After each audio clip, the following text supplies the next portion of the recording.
So hey guys, welcome back to my YouTube channel. तो भाई कैसे हैं आप? आई होप कि आप बहुत अच्छे होंगे और आपकी पढ़ाई भी बहुत सही चल रही होगी। तो भाई जैसा कि आप सभी लोगों के कमेंट आ रहे थे कि वन रक्षक के लिए डिटेल सिलेबस के लिए एक वीडियो ला दीजिए, तो भाई इस वीडियो में आपको बताने वाला हूं जो एमबी फॉरेस्ट की जो भी वैकेंसी आई हुई है उसका जो डिटेल सिलेबस है वो किस तरीके से रहने वाला है। और जो सिलेबस है भाई ये पूरा एनालिसिस करके मैंने प्रीवियस ईयर को एनालिसिस करके बनाया है। जो पिछले साल क्वेश्चन पूछे गए थे उसके आधार पर ये पूरा सिलेबस तैयार किया है। और जैसे कि भाई नोटिफिकेशन में सिर्फ 5 सब्जेक्ट के बारे में बताया कि भाई सामान्य ज्ञान से क्वेश्चन आएंगे, हिंदी से क्वेश्चन आएंगे, इंग्लिश से आएंगे, गणित से आएंगे और विज्ञान से आएंगे। इसमें ये नहीं बताया कि भाई किस टॉपिक से कौन कौन से टॉपिक को पहले पूछा जाएगा तो आएगा। और ये जो सिलेबस है भाई पूरा का पूरा प्रीवियस ईयर से एनालिसिस करके बनाया है कि इन टॉपिक से सबसे पहले क्वेश्चन आए हुए हैं और आने की पूरी संभावना है, तो इनको आपको सबसे पहले कवर करना है। ठीक है, इतना भी आप कवर कर लेते हो भाई 80 से 90% आपका सिलेबस पूरा कंप्लीट हो जाएगा। और 10% जो रहता है भाई वो तो फिर एडवांस के जो रहते हैं चेंजेस रहते हैं वो आपको ऑटोमेटिक देखने को मिल जाएंगे। अगर आप भाई इतना पढ़ लेते तो आपका 90% सिलेबस ऑटोमेटिक आपको कंप्लीट हो जाएगा और आपके टेस्ट में नंबर आपको दिखने लगेंगे। ठीक है, तो वीडियो स्टार्ट करते हैं। सबसे पहले मैं आपको बता दूं भाई ये है वन रक्षक, क्षेत्र रक्षक एवं जेल प्रहरी। ये कंबाइंड जो एग्जाम होने वाला है उसका पूरा डिटेल सिलेबस है। परीक्षा केवल एक ही होगी जैसे कि आप सभी लोगों को पता है।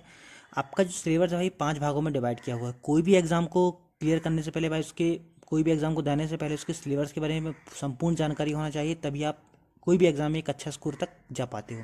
ठीक है, तो सिलेबस की संपूर्ण जानकारी के साथ भाई आपको एक एक टॉपिक पता होना चाहिए कि आपको कौन से टॉपिक को पहले पढ़ना है, कौन से टॉपिक को ज़्यादा प्रीफर करना है और कौन से टॉपिक को बार बार रिवाइज करना है।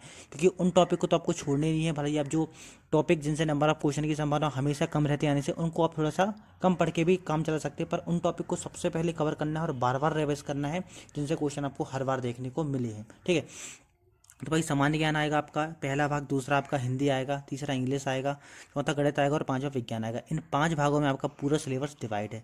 कुल 100 अंक का पेपर होगा। ठीक है, और कोई माइनस मार्किंग नहीं रहेगी जैसा कि आप सभी लोगों को पता है। आपने नोटिफिकेशन तो देख ही लिया होगा। सबसे पहले मैं आपको बता दूंगा हिंदी। ठीक है, हिंदी से स्टार्ट करते हैं। हिंदी को 2 भागों में डिवाइड किया हुआ है। सबसे पहले हिंदी साहित्य और हिंदी व्याकरण। भाई पूरा अच्छे से समझ लीजिएगा। आपका अगर आपको सिलेबस समझ में आ गया तो आपकी तैयारी में और भी भाई 4 चांद लग जाएंगे और आप बहुत अच्छे से तैयारी कर पाओगे और बहुत ही कम समय में बहुत ही अच्छा तैयारी आप कर पाओगे। ठीक है, तो साहित्य, हिंदी साहित्य में आपको ये चीज़ें पढ़ना है भाई। हिंदी साहित्य का इतिहास पढ़ना है पूरा। ठीक है, काव्य की रीतियाँ पढ़ना है, काव्य गुण एवं दोष पढ़ना है, काव्य के गुण एवं दोष पढ़ना है। ठीक है, उसके बाद आपको भारत की राजभाषा संवैधानिक प्रावधान, जो कि संविधान में जो प्रावधान है भाई, इतिहास जो उत्पत्ति हुई जहाँ से मतलब कौन से संविधान के अंतर्गत हिंदी को शामिल किया गया था, उसका क्या इतिहास रहा है, इस टाइप से आपको संविधान से प्रावधान पढ़ना है। बोध शक्ति पढ़ना आपको और प्रशासनिक शब्दावली पढ़ना है। ये आपका हिंदी साहित्य, यहाँ से क्वेश्चन आपको देखने को मिल जाते हैं।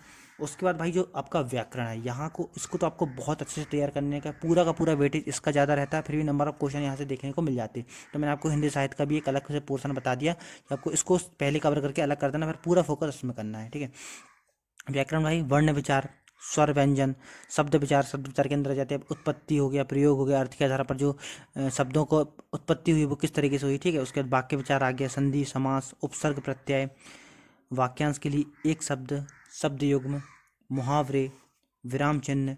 ठीक है, उसके बाद आपका वर्तनी, वाक्य शुद्धि, रस, छंद और अलंकार। ये तीनों अलग अलग भाई, इनको बहुत अच्छे से कर लेना, इनसे क्वेश्चन हर बार देखने को मिले हुए हैं। ठीक है, तो ये था आपका हिंदी का सिलेबस। इसको आपको इसी को बस पढ़ना है, इसको बार बार रिवाइज करना है। ठीक है, ज़्यादा पढ़ने का भी कोई मतलब नहीं है भाई। उन टॉपिक को पहले पढ़ें जिनसे क्वेश्चन आने की पूरी संभावना है। आप ज़्यादा पढ़ लोगे, क्वांटिटी के चक्कर में आप क्वालिटी भूल जाओगे और आपका नंबर ऑफ क्वेश्चन आपके गेन नहीं हो पाएंगे। तो उन टॉपिक को सबसे पहले पढ़ें और बार बार उन्हीं को रिवाइज करें जहाँ से क्वेश्चन आने की पूरी संभावना है। ठीक है, यहाँ से क्वेश्चन आए तो भाई गलत नहीं होना चाहिए, ये माइंडसेट करके आप पढ़ाई करें। ठीक है, उसके बाद इंग्लिश। जैसा कि आप सभी जानते हैं भाई, जो आपकी पीवी की इंग्लिश है भाई हमेशा से इजी ही रही है। ठीक है, हमेशा से उतना हाई लेवल नहीं पूछा जाता, पर इन टॉपिक को आप कवर कर लोगे तो आपकी जो इंग्लिश है भाई अच्छी खासी निकल जाएगी। ठीक है, टेंस आप सबसे पहले देख लेना क्योंकि अच्छे खासे क्वेश्चन देखने को मिल गए हैं। मॉडल्स हो गए, डिटरमाइनर्स हो गए, आर्टिकल हो गया, वॉइस हो गया, एडजेक्टिव, एडवर्ब, कंजक्शन, प्रीपोजिशन और वोकेबलरी। यहाँ से क्वेश्चन आपको हमेशा देखने को मिले हैं। पूरी पीवी में जो एग्जाम हुए भाई, इन टॉपिक को पहले वो लोग टारगेट करते हैं, उसके बाद एक्स्ट्रा कोई पूछते तो पूछते, पर इन टॉपिक को सबसे पहले आपको कवर करना है। ठीक है, इंग्लिश के बाद भाई आप साइंस की तरफ जा सकते हैं। ठीक है, इंग्लिश के बाद आपको साइंस में इन टॉपिक को पहले देखना है। सामान्य ज्ञान का मैं आपको लास्ट में बताऊंगा आपको क्या करना है उसके लिए। साइंस आपका भाई, साइंस को 3 भागों में डिवाइड किया हुआ है। जैसे कि 20 नंबर की साइंस आने वाली, तीनों चैप्टर को भाई बराबर का वेटेज रहेगा, जिसमें सबसे ज़्यादा आपका जीव विज्ञान का रहेगा, बायोलॉजी का। तो इसकी जो टॉपिक है भाई, कोशिका, ऊतक, मानव शरीर के संपूर्ण तंत्र, ठीक है। अंतरस्रावी तंत्र ये वो ये जाता है, ठीक है, तंत्र के अंदर आ जाता है आपका मानव रोग, पोषण, पादप कार्यकी तथा अकार्यकी जीवों एवं पादपों, अकार्यकी जीवों एवं पादपों का वर्गीकरण, रोग उपचार, अनुवांशिकता, ठीक है, अनुवांशिकता, जीव विज्ञान की शाखाएं और विविध विविध आपको सभी का विविध बहुत अच्छे से कर लेना है, क्योंकि यहाँ से क्वेश्चन आपको सबसे पहले देखने को मिल जाते हैं। उसके बाद आपका रासायनिक विज्ञान आता है, ठीक है। रासायन विज्ञान में आपको इन टॉपिक को पहले कवर कर लेना है और इन्हीं टॉपिक को भाई बार बार रिवाइज करते रहिए, आपको यहीं से क्वेश्चन देखने को मिल जाएंगे।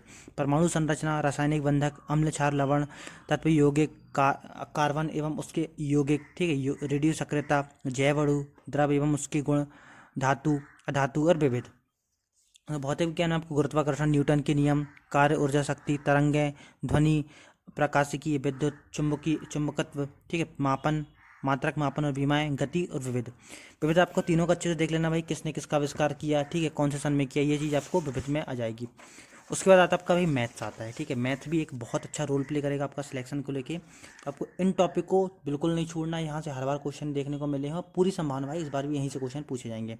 जैसे कि आप सभी को पता है मैथ्स को 2 भागों में डिवाइड किया गया, अर्थमेटिक और एडवांस। अर्थमेटिक के इन टॉपिक को आपको बहुत अच्छे से पढ़ लेना है, ठीक है।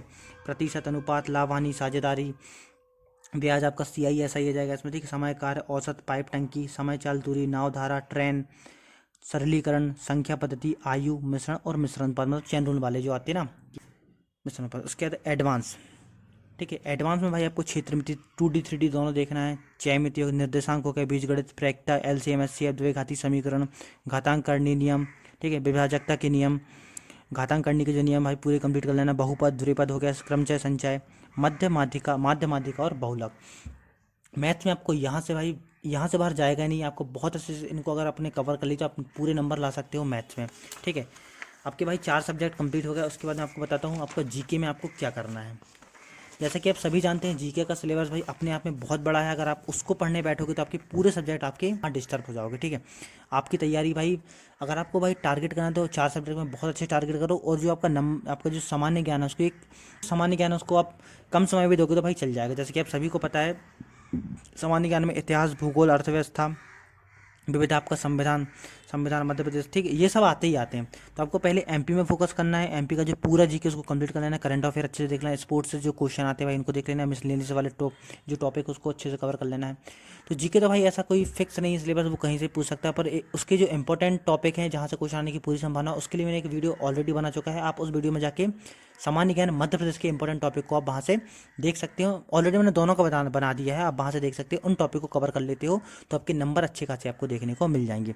तो भाई ये था फॉरेस्ट का डिटेल सिलेबस, जैसे कि आप सभी लोगों की डिमांड के अनुसार मैंने इसको लाया। तो बताइएगा भाई वीडियो कैसी लगी, और इसी तरह की भाई डिटेल वीडियो के लिए मेरे चैनल को सब्सक्राइब करके रखिएगा, आपको समय समय पर अपडेट मिलती रहेंगी। तो भाई वीडियो को लाइक कीजिए, सब्सक्राइब कीजिए और सपोर्ट कीजिए। Thank you.